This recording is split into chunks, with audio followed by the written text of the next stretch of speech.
Bonjour à tous et bienvenue dans votre émission Qu'on se le dise. 3 invités ce soir pour parler de l'actualité dans le département. Nous parlerons de l'actualité culturelle de la ville de Remiremont. Nous intéresserons également à la nouvelle saison du Manoir Maudit. Et enfin, nous terminerons avec l'association Face Vosges et les matchs pour l'emploi. Bonsoir à tous les deux. Merci d'être sur notre plateau. Alors on va commencer avec vous, Lambert du Décor, une idée sortie bien dans le thème, à l'approche d'Halloween, le Manoir Maudit. Alors on en parle à l'approche d'Halloween, mais il n'y a pas que, parce que le Manoir Maudit est accessible tout au long de l'année. C'est une maison hantée tout au long de l'année avec différents événements, différents parcours. Tout à fait, voilà, une ancienne maison de maître qui a été complètement transformée pour accueillir les visiteurs, les plus jeunes à partir de 6 ans, donc avec un parc à énigmes, des escape games, et bien sûr, lors d'Halloween, la plus grosse saison, justement, on va accueillir les plus téméraires, donc pour l'attraction principale en intérieur, et on a tout un parc en extérieur, ambiance forêt, ambiance western cette année. Voilà, ambiance western. Alors qu'est-ce qu'on va retrouver sans trop nous en dévoiler, bien sûr? Alors on a 2 attractions, on a Blood Lake Saloon et Dead Mean, donc un saloon où les gens vont rentrer sur les lieux d'un méfait, donc ils vont être jugés en tant que mauvais, on va dire, cow-boy. Et Dead Mean, justement, ils ont loupé leur train et ils vont devoir retourner sur leur lieu de vacances, mais à pied, en passant par un village fantôme. Donc la thématique western est bien omniprésente, mais donc avec ce petit côté frisson, ce côté interaction, pour, dans le but de faire frissonner quand même les visiteurs un maximum. Et alors le choix du thème se fait comment, le western cette année? Alors c'était un bon petit brainstorming, et puis c'était vraiment un univers qui nous plaisait, qui était vraiment bien pour nous, et puis on avait déjà cogité un petit peu sur les décors qu'on allait mettre en place, donc en tout cas on espère de tout cœur que ça va plaire cette année aux visiteurs. Alors vous mettez vraiment le paquet, c'est le cas de le dire, effets spéciaux, maquillage, tout y est pour être vraiment plongé dans l'ambiance. Tout y est, voilà, on a pas mal de figurants qui ont un rôle bien défini, qui ont des costumes bien définis également, des effets vidéo, des automates, donc tout un petit portfolio qui, l'un dans l'autre, justement, va permettre de reconstituer un bon puzzle et de créer le frisson. Et alors les figurants, ils sont choisis sur quels critères?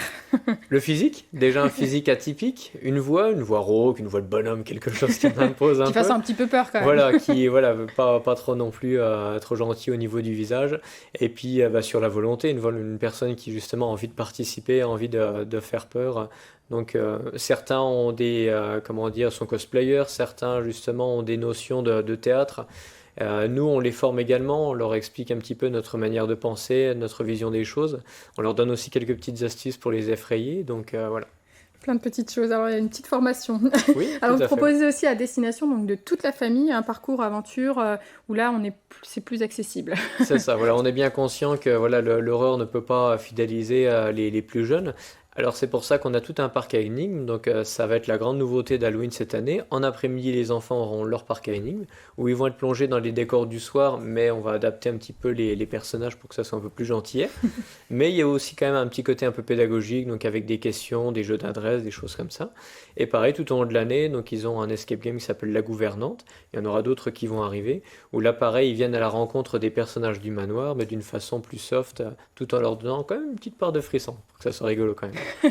Et est-ce qu'on sent qu'il y a un engouement encore pour ces maisons hantées? Est-ce qu'on a encore envie de se faire peur? Ah oui, oui, oui. Parce qu'en fait, les gens ont quand même besoin de se tester et de prouver à leurs copains, copines, leurs familles qui sont vraiment les mecs voilà, qui en imposent. Et voilà. Donc en gros, c'est une sorte de petit défi à chaque fois et on l'entend souvent quand les gens sortent du parcours. Alors, ils débriefent et c'est toujours marrant d'entendre un petit peu leurs réactions, comment ils ont vécu l'expérience, etc. Et les gens parfois viennent aussi de très loin. Cet été, par exemple, on a eu des Néerlandais et des Allemands qui sont venus. Donc nous, ça nous fait chaud au cœur. Puis ça nous pousse justement à aller un peu plus loin, à essayer de s'internationaliser. Donc à travailler en anglais, en allemand, dans d'autres langues, quoi. Alors, est-ce qu'il y en a qui vont pas au bout? On a quand même quelques abandons. Forcément, ils vont pas s'en vanter, mais C'est nous, ça. en tout cas, ça nous met du baume au cœur aussi. Et puis c'est une belle reconnaissance parce que plus on entend de cris, plus on est content. Et si on voit des personnes abandonnées, on est triste pour elles, mais en même temps, on se dit que les acteurs ont bien fait leur job et que les décors, toute l'ambiance autour a fait son effet, quoi. Xavier Battila, je vous vois sourire, la maison hantée, non, c'est pas quelque chose Non, qui c'est vous... bien pour moi. Merci. Alors, quelle est la situation actuelle du Manoir Maudit? Après, c'est moins un petit peu difficile pour tout le monde et d'autant plus à l'événementiel. Alors le manoir s'est bien remis de cette période. Justement, on a utilisé le confinement pour retravailler, faire une mise à jour, une version 2.0 déjà de ce qui se faisait avant. Ça nous a permis également de travailler les thèmes pour Halloween, même pour l'année prochaine. On sait à peu près dans quelle direction on va. Et comment dire, grâce aux plans qui ont été mis en place comment dire, par la France, donc on peut, par rapport au chômage partiel, Bien sûr. etc., on a pu, on va dire, minimiser la casse et on est reparti donc sur une bonne base, quoi. Cet été, justement, on a profité donc de touristes locaux, des locaux qui sont venus d'ailleurs en masse, tout en respectant bien sûr les gestes barrières. Bien évidemment. Et donc pour Halloween, bien sûr, les acteurs sont masqués, les visiteurs sont masqués, gel hydroalcoolique, distance de sécurité en extérieur. Donc tout est fait pour justement garder en toute sécurité les visiteurs et bien sûr les acteurs, les personnes qui travaillent Pas au trop manoir. difficile de masquer les figurants, parce qu'en général.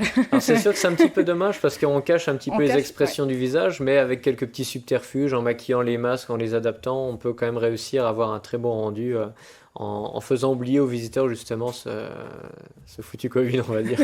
Alors, combien de personnes vous attendez pour cette période spécifique à Halloween? J'imagine que c'est quand même votre plus grosse période dans l'année. Alors on a minimisé quand même un minima pour éviter d'avoir trop de concentration, donc on est sur 150 personnes, entre 150 et 200 par soir, ce qui est beaucoup moins que ce qu'on espérait, mais au moins voilà, on bosse en sécurité, on n'a pas voulu faire de la quantité, et ce sera plus de la qualité. C'est-à-dire que l'expérience sera intensifiée au niveau des visiteurs qui vont venir, ils resteront un petit peu plus longtemps avec les personnes, dans les attractions, et je pense qu'à mon avis, ils vont sentir la différence et ils vont se dire waouh, on a réservé en VIP ou quoi? C'est pour nous qu'ils ont privatisé le manoir. Donc voilà, c'est vraiment l'impression qu'on veut leur donner cette année, quoi. Donc, il reste de la place, on peut encore réserver sa soirée, c'est important, il faut absolument réserver. Oui, pas de billetterie du soir justement pour éviter de chasser croisé. C'est exclusivement via le site internet du manoir. Donc les dates restantes, c'est essentiellement le samedi 7 et le samedi 14 novembre pour les Faut se dernières dépêcher. dates. Ouais. Donc, le site internet Le Manoir Maudit qui s'affiche au bas de notre écre. Merci Lambert de nous avoir présenté tout ça Merci et bonne à vous. saison à vous alors. Merci bien.